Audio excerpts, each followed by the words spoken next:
lagoons and pools have all dried up, and the pride is forced to drink of the river.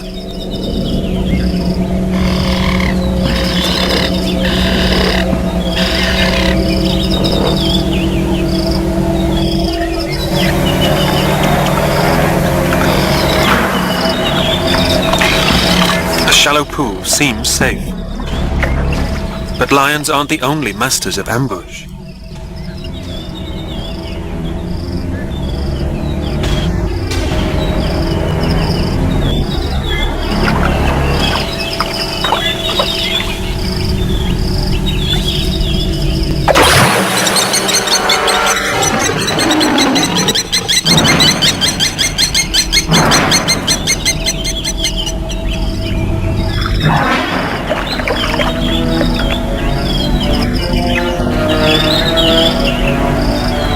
Stands transfixed. Again, her cubs' lives have been threatened by her arch-rival. The crocodiles have won the day. The lions won't return. Nightfall. The cue for the lionesses to set off on a hunt.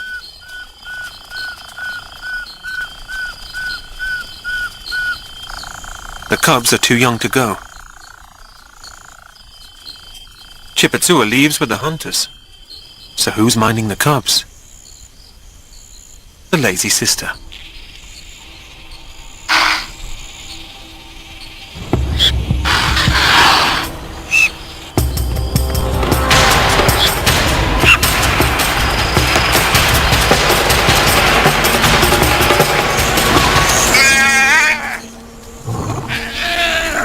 She can hear the others enjoying their meal.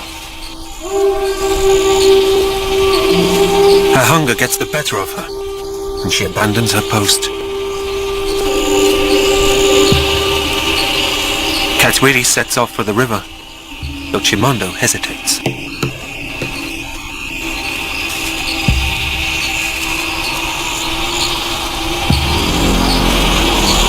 The night holds other threats.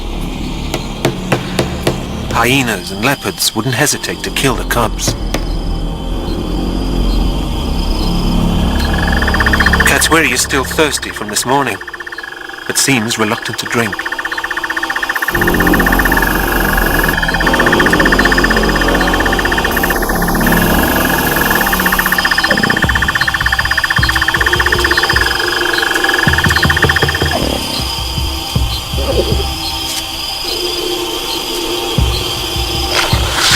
Both cubs got a big fright at the river, and they seem to understand that these crocodiles mean danger. It's an important lesson they're learning. Fear. They're finally growing up.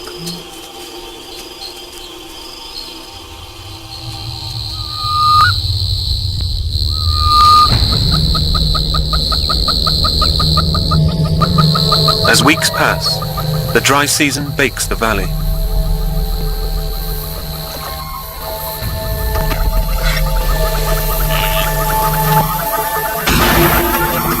The shrinking river pulls further away from its banks, exposing large sandy beaches. On one of his marking patrols, Mfumu spots the rival pride on a sandbank. It's the first time they've ventured this close to his territory, and it's his first look at the entire pride.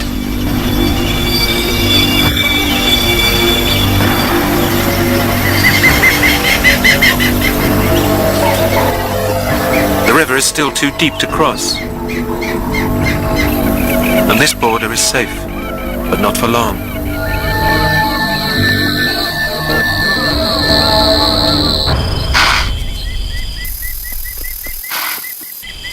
With 4 tutors, night school begins in the Lion Pride. The cubs' lesson: hunting.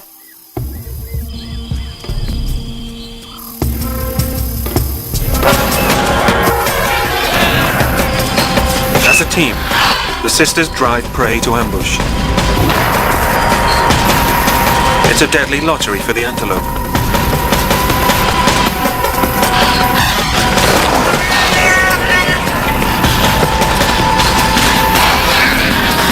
One evening, the sisters don't kill their quarry. Chipatsua summons her cubs for their first look at live game.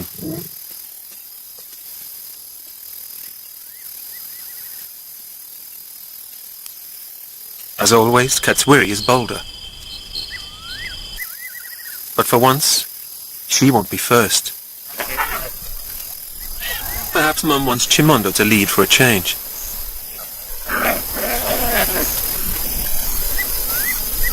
Adults seldom bring home live prey. To Chimondo, it's just a toy.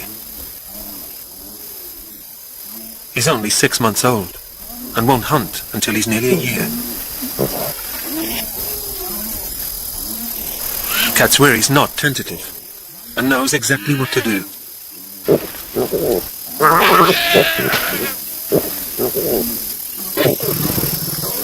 Her brother loiters in the back of the class, but Chipatsua knows this lesson is too vital to skip.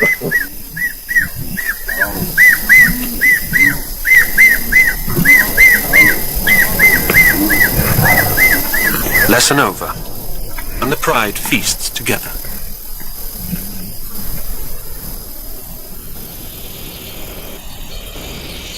During hunting class, one teacher was absent. Now they know why. Their cousin rejoins the pride as a mother.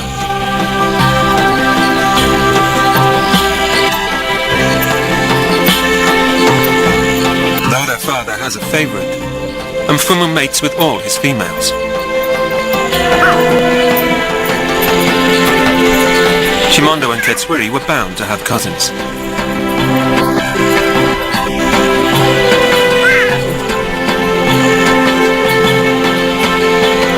It's a great achievement for the Lagoon Pride, raising 2 sets of cubs in 1 year. Mfumu can now boast of a pride of 10.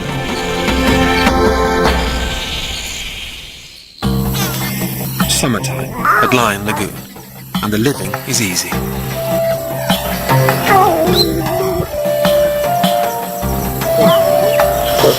Just weeks old, the new cubs feed solely on milk.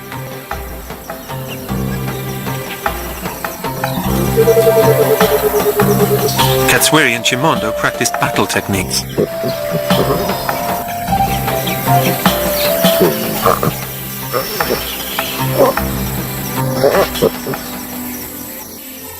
What could tempt a brother to abandon playtime?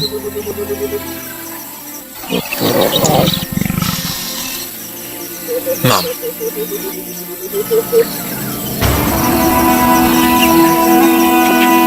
A surprise visitor.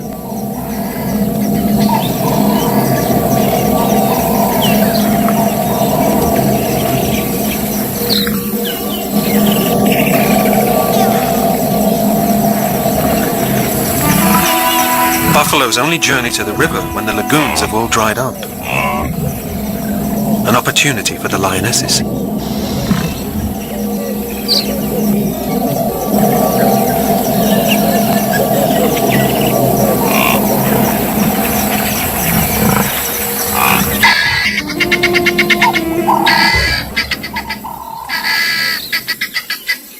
Chimondo has spoiled the ambush. It's safer with Mom.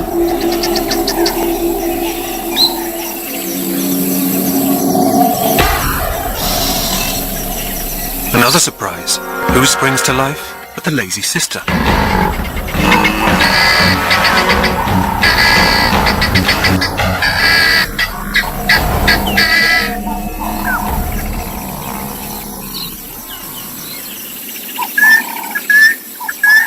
Nice try, but no luck this time.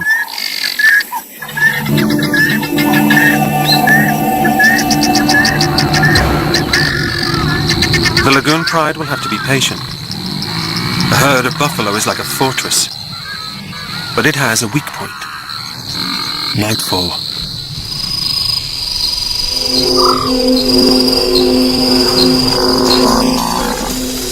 As a herd, the buffalo are formidable. Better to separate an individual, and Chipatsua is the distraction.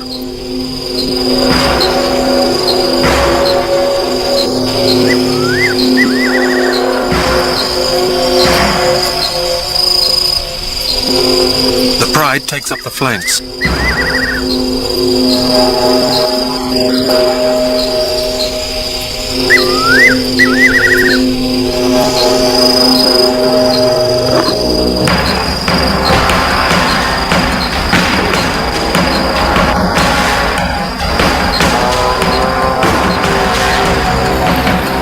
Their trump card.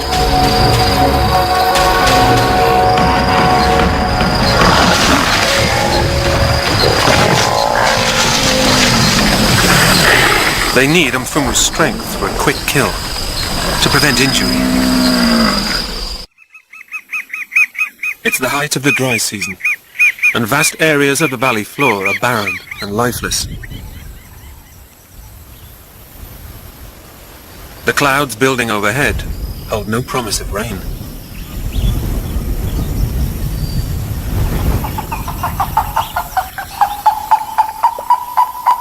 For the first time in years, the natural river boundary disappears.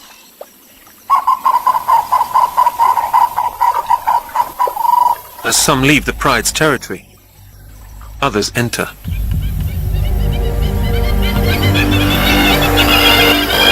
This is the opportunity the rival has been waiting for. Not even a natural hatred of water can stop him. He fears only crocodiles and drowning, and neither threatens him now.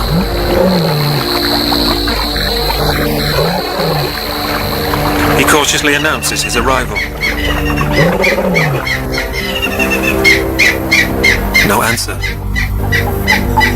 The rival slips unnoticed into Mfumu's territory.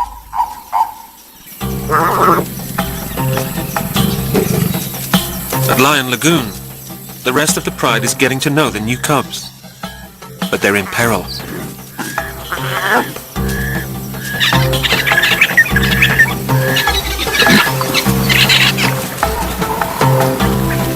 Male lions live to spread their genes, and the cubs will hinder the rival. If he takes over, he will kill and even eat both sets of cubs.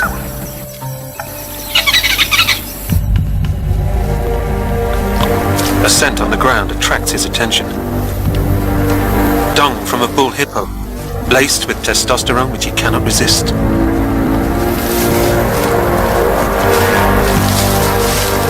This pungent fix makes him feel invincible. And caution disappears.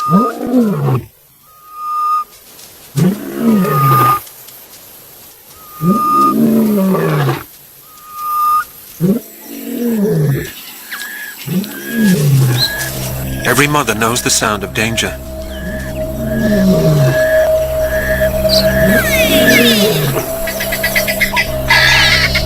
There will be a takeover attempt, and with Mfumu away marking, they must face the menace alone.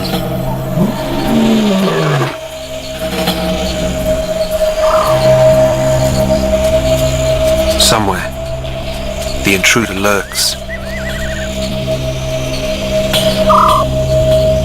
While a sister guards the cubs, the Pride braces for a fight.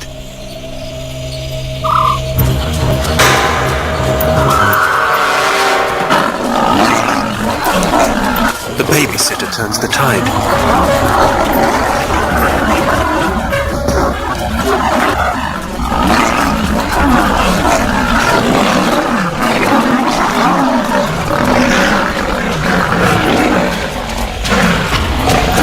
Females are the weaker sex, but in numbers lies the strength of a Pride.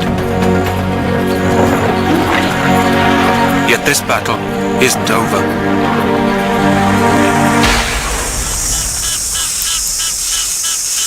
The rival male has survived a rough night, but he's waited a long time for this fight, and it's going to take a lot more to get him back across the river.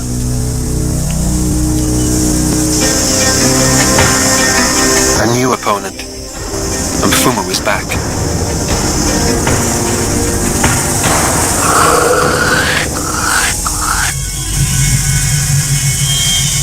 Nothing offends the leader of a Pride like the stench of a trespasser.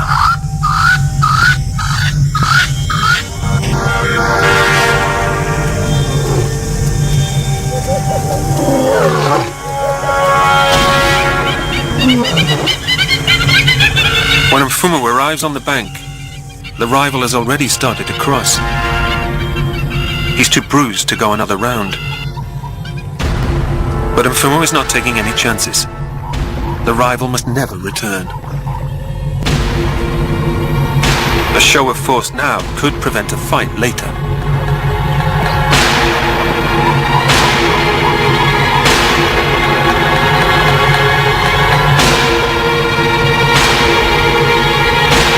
Reaching the middle of the river, Mfumu issues his final warning. The rival won't be back. The boundary has once again been firmly drawn. Backed by his pride, Mfumu has successfully beaten his river rival.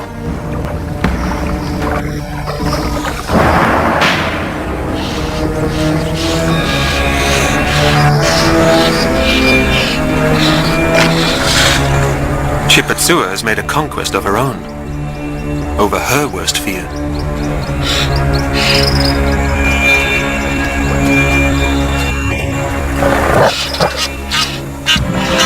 Victory over the rival male has stiffened her spine. She's broken the crocodile's spell.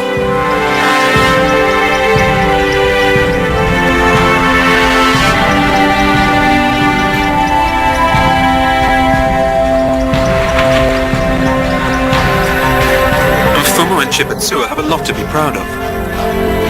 The 5-year curse is over, and the pride has 2 sets of cubs to care for. Katswiri and Chimondo are old enough to run with the pride, join the hunt, and tutor their cousins. Mfumu has grown into a confident lion in his prime, and has kept his growing family safe. A brave father. Caring mothers, sturdy youngsters, safe borders.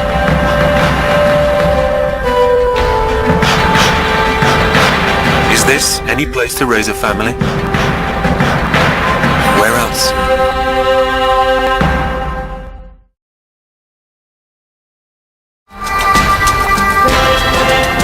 Isolation has provided a paradise. But there is a price to pay, as fortunes change with the annual ebb and flow of the seasons. The Luangwa Valley experiences the most extreme changes in the whole of Africa. In the wet season, the river explodes its banks, creating vast wetlands which gently subside into generous oxbow lakes and lagoons.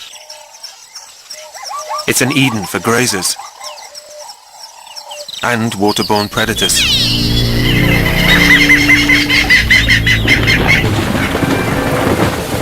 But lions do not celebrate the rain.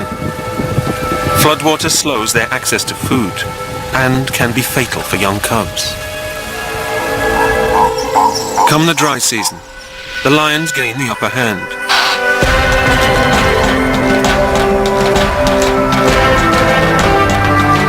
As the water disappears, animals are forced to make daily journeys to the river to drink.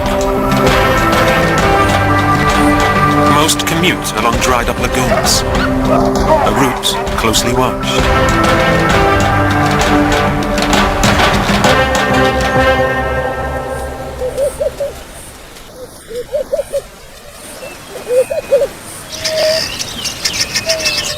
Lion Lagoon is a favorite place for the females of the pride. Much of their day is spent resting on the soft grass and keeping an eye out for dinner.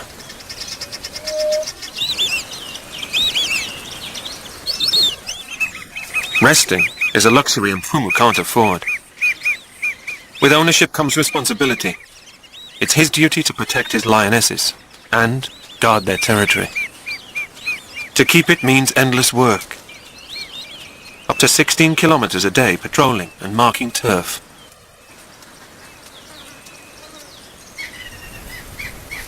At precise intervals, he sprays his feet and leaves behind powerful pheromones.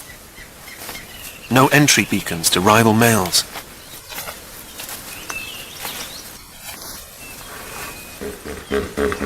A scent barrier is Mfumu's best defense. Only 4 years old, he's still too young to face a full-grown male.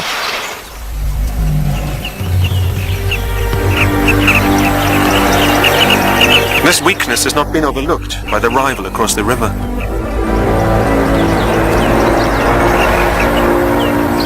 An older male, full of strength and envy.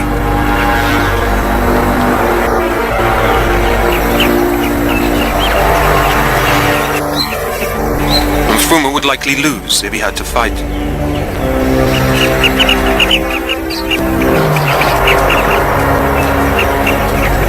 For now, the river boundary averts a showdown.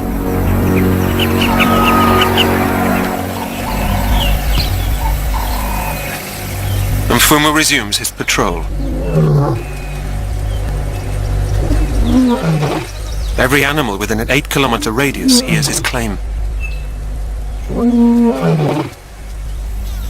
At sunset, it's time for Chipatsua to think about her duty. For the puku and impala, the lagoon will soon be transformed into a hunting ground. Theirs is a bond of life and death that has been played out for eons. She bears them no grudge, but there will be a kill tonight. Two younger sisters often hunt with Chipatsua. Together they form the Pride's core hunting unit.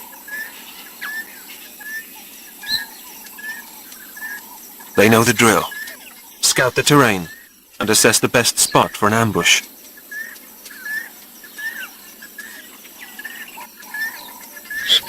But it will just be two of them tonight. A lazy sister craves her beauty sleep.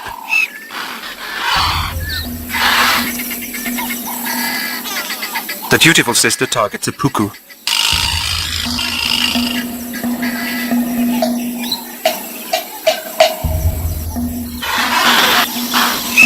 Chipatsua knows better.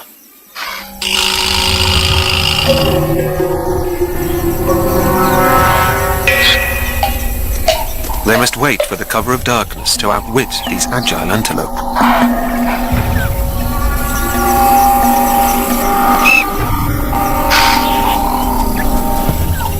An aunt and cousin form the Pride's final two members.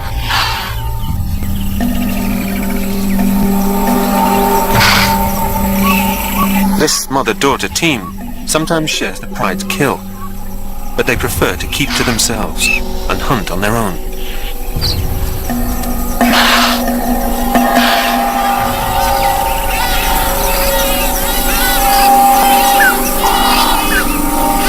Chipatsua and her sister bide their time.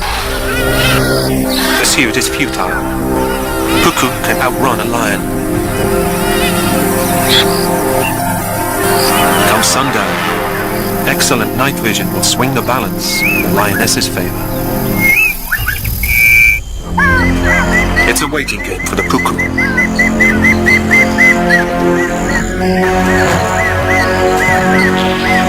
The lions work as a team. Chipatsua will chase the puku towards her sister, waiting in the grass. Patience. An unsuccessful chase wastes energy.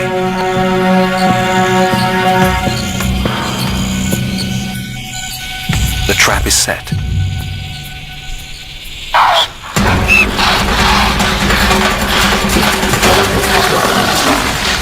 It's a perfect ambush. The meal is small, but their aunt and cousin join in. The lazy sister is too late.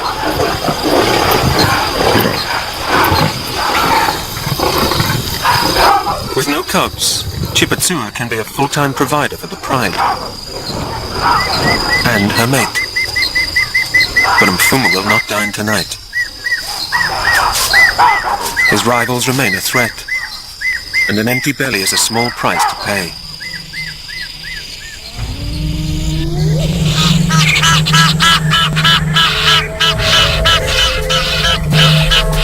At the height of the dry season, life converges on the valley's sole source of water, the diminishing river.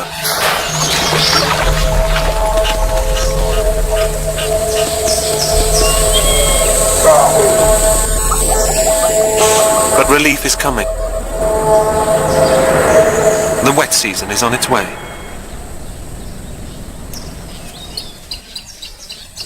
Chipatsua also comes for a drink. So is her youngest sister.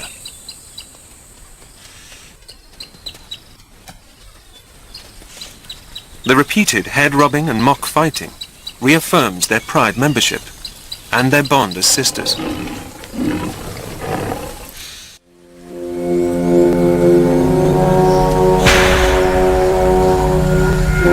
It's a simple act, but drinking makes Chipatsua uneasy.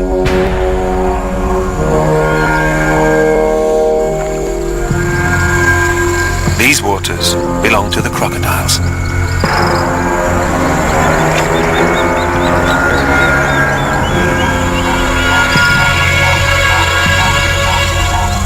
The Luangwa attracts the world's largest concentration of crocodiles. With a bite 10 times stronger than a shark's, these are the jaws of death.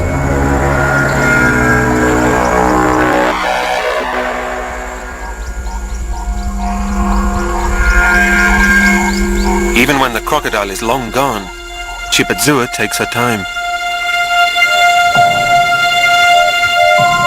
The river is why she has no cubs. Crocodiles have killed her cubs 3 years in a row.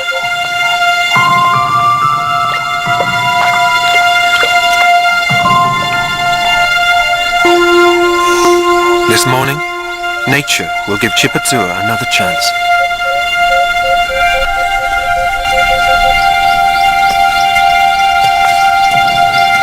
She has come into Estrus, a 4-day opportunity for life.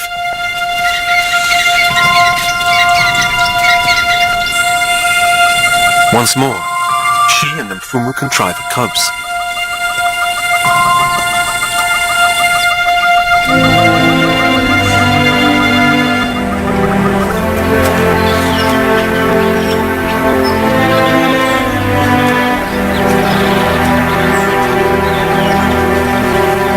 For once, sisters aren't welcome.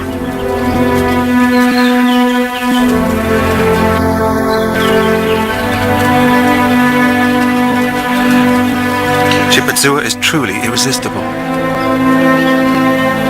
Mfumu savors her scent and confirms she's ready to mate.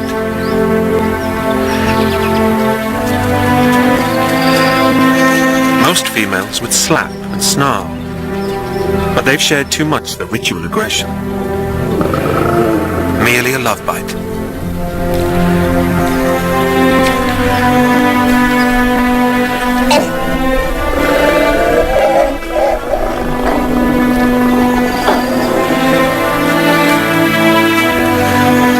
Mfumu will not leave her side for 4 days. To increase their chances, they'll mate twice an hour, round the clock.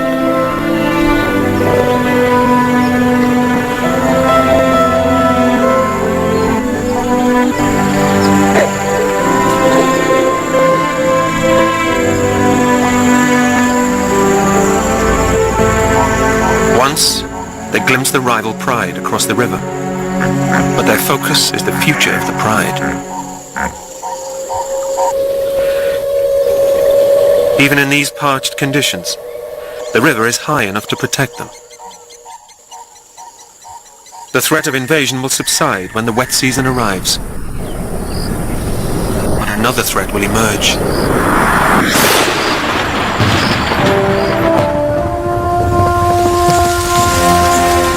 Over the next 3 months, the Luangwa Valley again demonstrates one of its spectacular transformations.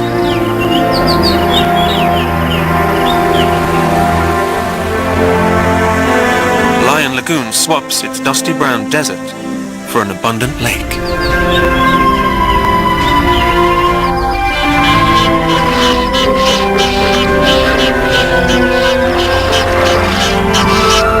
In this season of rebirth, The lagoon pride has something to celebrate.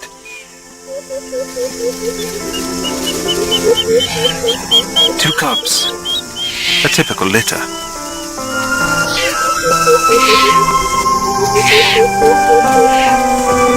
Newborns are prey to hyenas and jackals. Chipatsua will keep close by or hide them while hunting.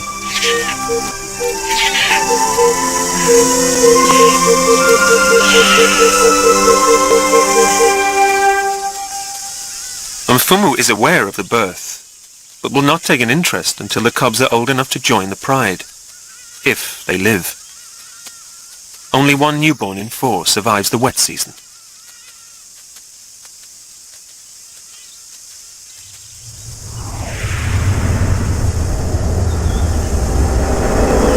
The rains end, but the landscape is completely changed.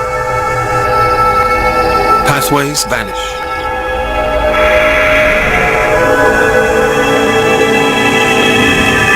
It's wet underfoot, and the lions make long detours to their hunting grounds.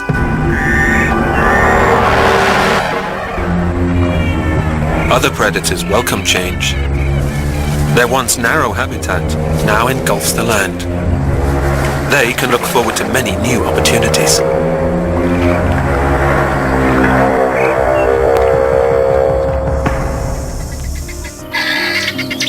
Left alone, the cubs stray into unfamiliar terrain.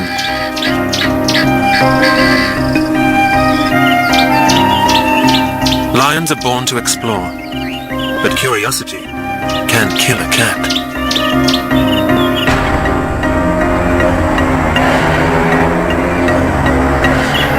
Just weeks old, Katswiri is a novice to danger.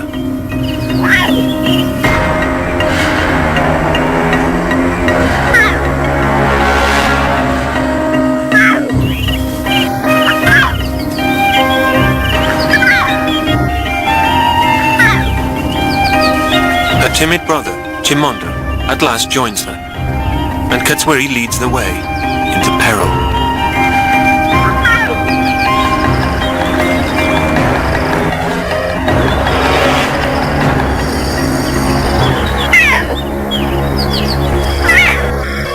Across the lagoon, Chipatsua is cut off. To save her cubs, she must face her worst fear: the water.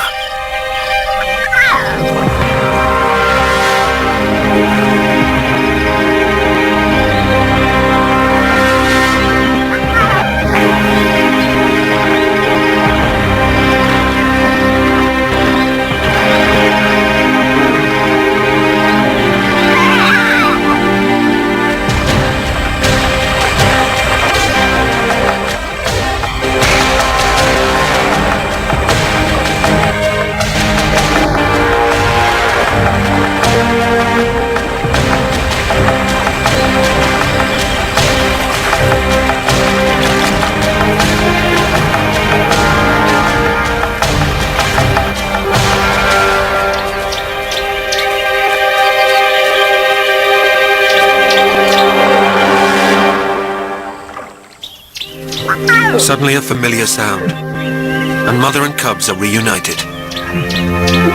It's a narrow escape, and not the last. For more than a year, cubs depend on their mothers. Each time Chipatsua leaves to hunt, she puts them at risk. This cycle of life and death must be broken.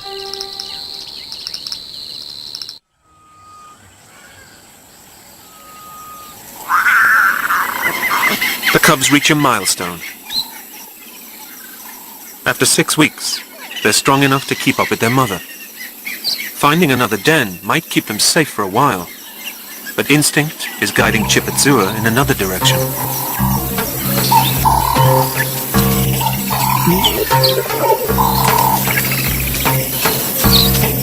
For Chimondo and Katswiri, the world is new.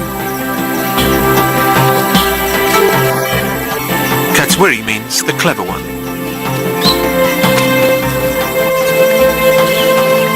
Wrong prey, but right instincts. Chipatsua has made a big decision. It's time to meet the pride.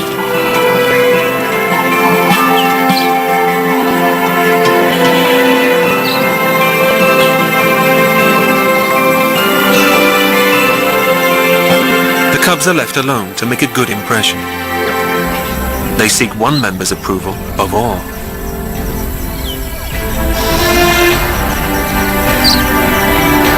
Chimondo and Katswiri had never seen a male lion. Instinctively, they show caution and respect.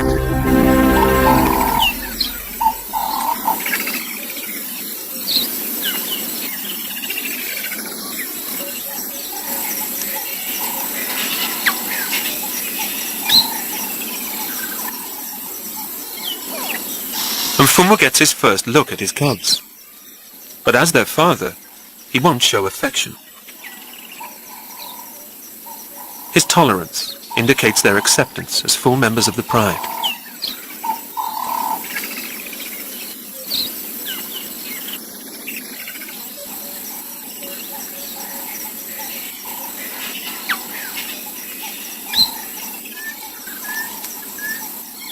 Mature males resent younger rivals. Chimondo is no threat now, but at sexual maturity, he'll be exiled. Chipatsua can relax at last. With so many guardians, the odds of survival have just risen. This personal time with Chipatsua will not last long. The cubs will nurse up to 7 months, but now they're ready for meat. Chipatsua can hear there's been a kill. She's hungry. It's been a long time since she's eaten. First, every parent's struggle. Putting the kids to bed.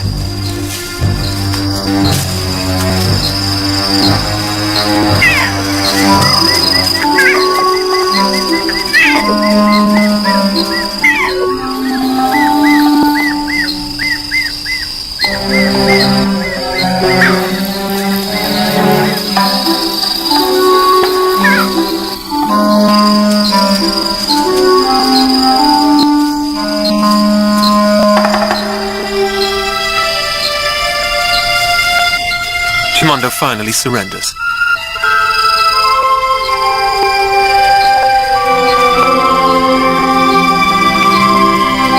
Katswiri reluctantly follows.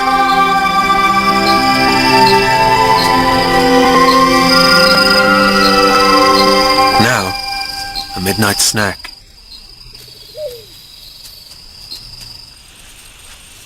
Tonight, it's not the lionesses that have made the kill. Mfumu has caught an appetizing impala. This meal will need different tactics.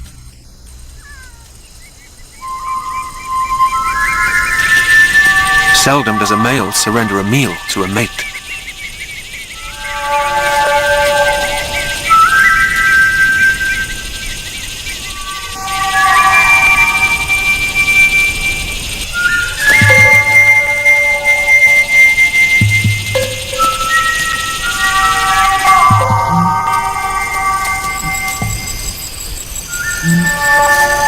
Her charm has won her a rare feast.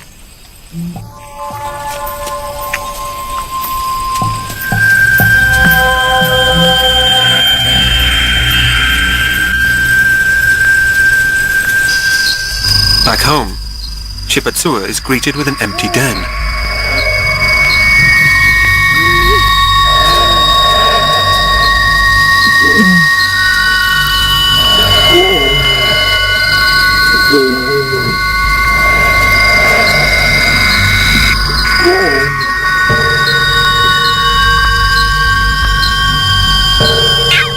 When she finds Chimondo, he is alone.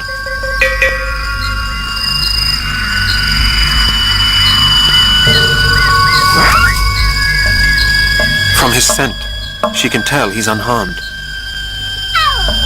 Katswiri is nowhere close. Chipatsua can hear her daughter, but it's not going to be easy getting to her. Katswiri needs her help.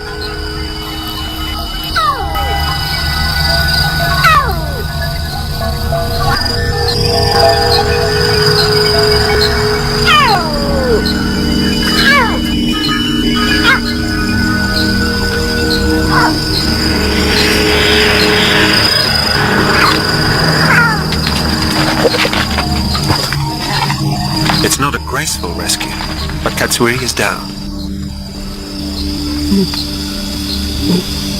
Chipatua can smell that Katswiri has had quite a jolt.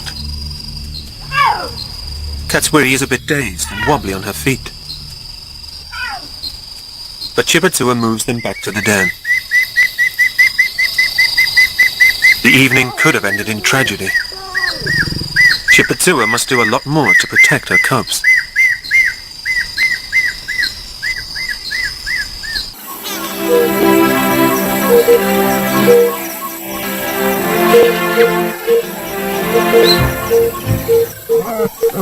Pride life has changed completely with this energetic duo around.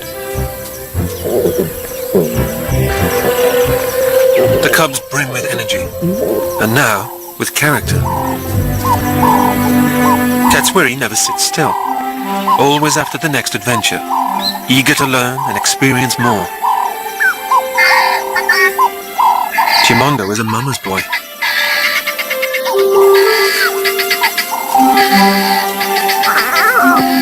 Through harmless play, both are learning necessary skills to become hunters. As they grow over the next 3 months, Chimondo and Katswiri inject new life into the pride.